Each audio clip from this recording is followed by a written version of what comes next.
Let's talk about tonight. Tampa is out so many people. So many people. Important positions. Winfield out on the defensive side of the ball. That is a big deal. He's like a general, has been since he's like a rookie on that team. Yep. Won a Super Bowl. Now they're at this particular point. Then you think about the team and how they looked against Carolina. They looked terrible. They looked uninspired. Mike Evans is dropping balls. It looked like everybody was kind of out of sorts. And then you look at the other side with Baltimore.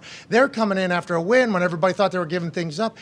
Tampa's favored by 1.5 at home. What have you, as you're done your research about tonight's game, what are your thoughts? How do you see it? And you don't give a prediction, obviously, because you want to go into the game and enjoy it. So if you had a prediction and precursor, you might determine how you call a game. But why is that, you think? And what did you feel from talking with Tampa in this Tom Brady 20 years, never lost 3 consecutive thing?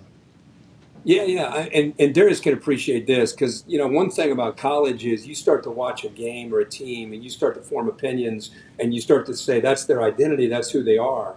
And what I've learned in the NFL is it's such a long season.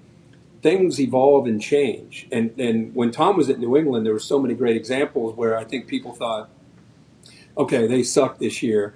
And then by week 7 or 8, they all of a sudden have that 1 week and bang, they turn in the corner and they win 7 or 8 in a row. And I'm not suggesting that is going to happen right now with Tom, but it could.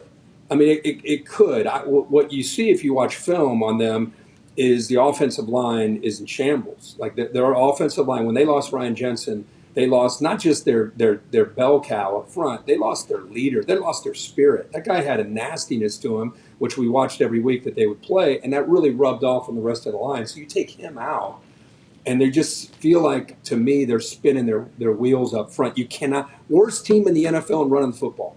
Worst team, 3 yards of carry, and Tom's an obvious passing situation. So how many times do you think about Brady? Do you think about play action, Gronk in the seam? So often – they would throw the football off. Not that they had to hang their hat on running the ball, but just enough to make you know it's there.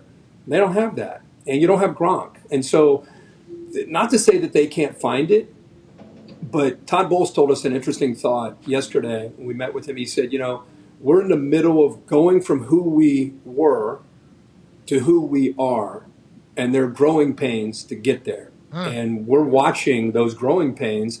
And I thought you just touched on something that, to me, was the biggest key. Once Mike Evans dropped that pass, it was almost like you couldn't believe you were watching the Buccaneers. Yeah, it looked like preseason, didn't it? It looked like a preseason. Devin White. When I think of Devin White, I think of a guy that you just don't want to play against. He just was jogging to the ball, getting blown off the ball by 15 yards. Just did not look like Tampa at all. So you put that on the side, right? Hold on now. You put hold on, Pat. You put that on the side, and now you got Brady and his bravado and confidence in who he is. They were embarrassed, humiliated. Now they're on national TV. You just know they're bringing the fastball tonight. Now, is it going to be enough? Can they get it back? It's all on national TV. Remember. Yeah. It's on international internet. There it is. Yeah. I guess it is. But if you take all the emotions out of the game, I think the Ravens are a better team. Okay. Here we go. Now let's start going on this side here. Let's start going on because how you... That's what we need. Sounds like you're on Baltimore side. No. Just want to hear your big brain talk about the big game tonight. Bro, a lot of stinkers on Thursday night. I want to make sure it's a good game. I'm a Lamar guy. Like I'm guilty. Yeah. Like I've just been a Lamar guy since college, and so what Greg Roman does with him to me is kind of an outlier to the rest of the world of the NFL. I mean, they're in 2 or 3 tight end sets. It's like old Stanford football. It's an outlier. It's tough to prepare for. And then you throw in his ability to create, his ability to play action off of it, his zone read game, the power read, QB counter. Hell yeah. And so, real quick question for Darius is, as a defender, especially a secondary guy, mainly looking with all these injuries, they got 4 guys, if you add them all up, if you include Logan Ryan, 4 guys in that back end that aren't playing. And now you got Lamar. And how would you put in the layman's terms for fans when you got to almost go back to your UConn days of college football because it's a lot of zone read, power read, Yeah. QB, You remember college, QB Pat design White. run. Tell him. What challenges does that put on?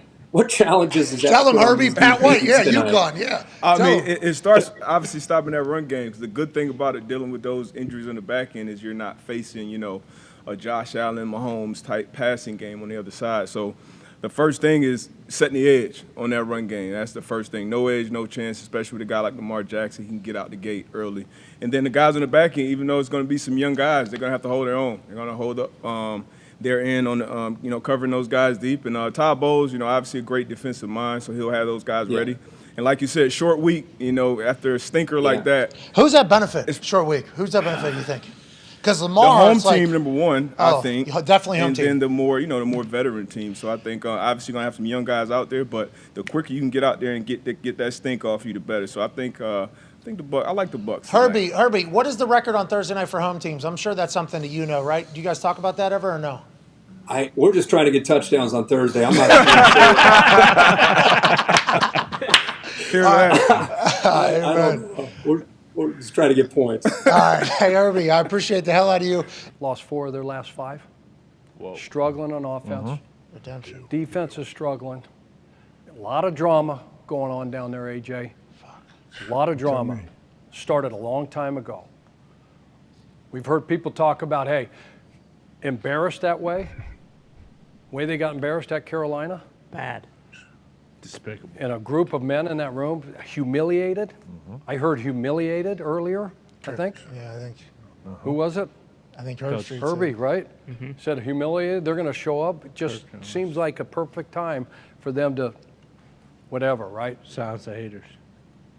If we look at some of these things, I just think with all the drama and the injuries that they have, look at the defense the last 4 weeks for Tampa. And this is, and believe me, guy, I mean, they're a good team, and they got good players over there. But you are who you are.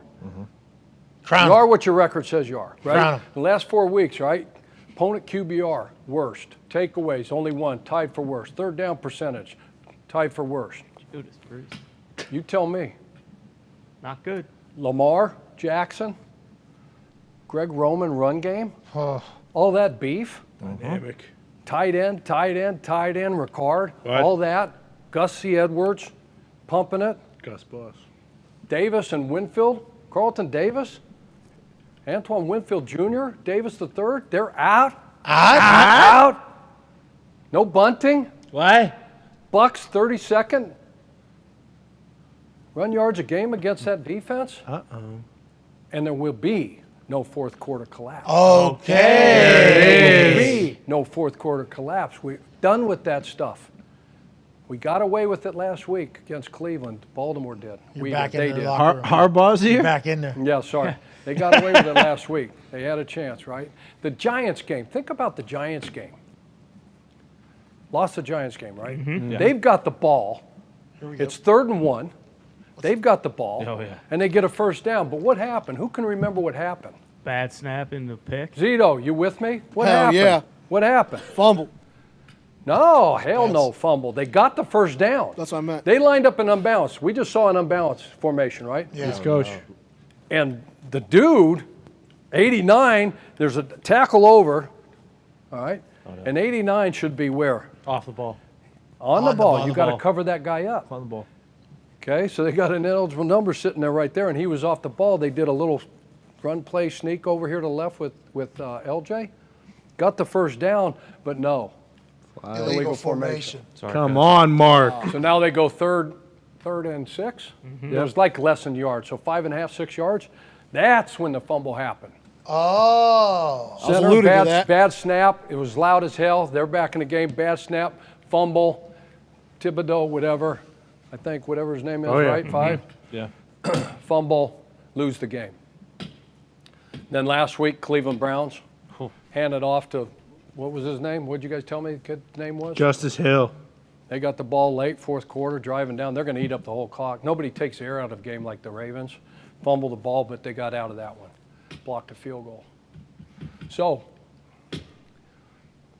I'm going Ravens. I like it. 24-21. Yeah. It's going to be a good game. You think so? No, it's gonna be a good game. I mean, you got a bunch of really, two good programs, two really good football coaches, two really good staffs, a lot of great freaking players. You got Tom Brady, the best that's ever played the game. Come on. Thursday night. The best Thursday night, prime time. Come on. You know they're going to show up. All right, sweet. You know it's going to be a barn burner. But the Ravens, I mean, they're built for this.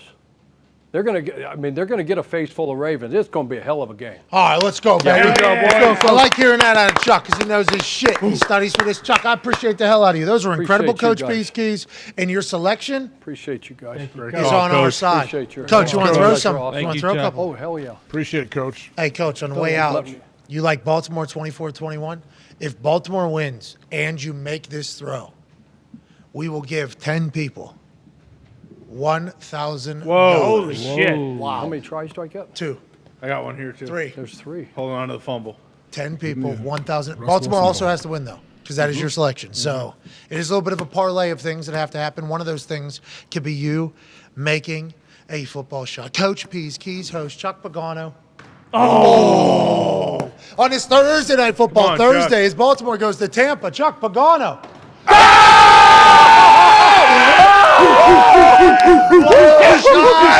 What a shot! I just watched my man do it. Hell yeah. You All showed right. me how, Connor. So if Baltimore gets a win, we will put this video out. We will tell people to retweet it, say something nice, and put their cash tag in. They could be one of $10,000 winners who randomly will be selected to win Appreciate on you guys. Cash App. That a baby Thanks, Chuck. Chuck. Yeah. Appreciate you, Coach. That was awesome. That was electrifying. Okay, that's good omen. Yeah. I like that he's with the Ravens because I will make the pick for this evening for us, AJ. I also like the Ravens this evening. I like them plus the 1.5. And we also have a super boost with them to win and also plus 3.5 and not to win. Baltimore plus 3.5 and Lamar Jackson to rush for over 40 yards. Boom. Okay. Love it. Okay? I like it. Lamar Jackson to rush for over 40 yards against this defense at Tampa Bay, who's out a bunch of players, and Lamar Jackson is still Lamar Jackson. We have to remember that. And the Ravens to cover at least 3.5. Here we go. Tonight's the night. We need one, is what we're calling this Yeah, one. we do. And it was boosted from minus 130 to plus 150. Let's fucking win it. I like the Ravens plus 1.5. I definitely like them plus 3.5. And I like Lamar Jackson to do this. That's my official pick, AJ Hawk. Now I'd like to hear how you are picking to start this Week 8 NFL kickoff. Well, I went into this leaning a certain way, and I wanted to see what Chuck said in his whole presentation from both teams and who he picked. And I am glad Chuck is on my side. I absolutely want the Ravens here at plus 1.5. So We I need am one. coming with Go, Chuck. boys. Need it. Fucking go. We need one, don't we, AJ? I know the Bucks are due, but I don't think it works that way. I think the Ravens figured it out tonight. How about him started rattling off the stats of how Tampa's performed in the last 5 games? And it's like bad. redemption's a real thing, but I think we've been saying that a lot.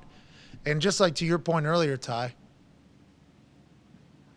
we're watching the same things. Yeah. So unless they're able to work miracles in 4 days, which maybe they are by making everything simpler and everything, that team looks bad. They look disinterested. Yep. Yeah. And that's not a good thing to have on Thursday night, Amazon Prime, with Lamar Jackson, who's trying to get a little get back on Thursday night from last year against Miami, where he performed poorly. Everybody said he was bad. He might have been sick during that game. Right. Then he had to go do the Louisville jersey retirement situation, and that whole thing. It was supposed to be a big time. Lamar gets back tonight. The Ravens win, I believe. I don't know how everybody else feels, but I will watch Hammer Dahn in about 15 minutes with Tone Diggs. Toxic Table, I appreciate the hell out of you guys. Everybody in the back, great work today. I appreciate that. Von Miller, obviously Jordan Schultze, who broke some news. Chuck Pagano did his thing, and Kirk Herbstreit, who joined us in the first hour.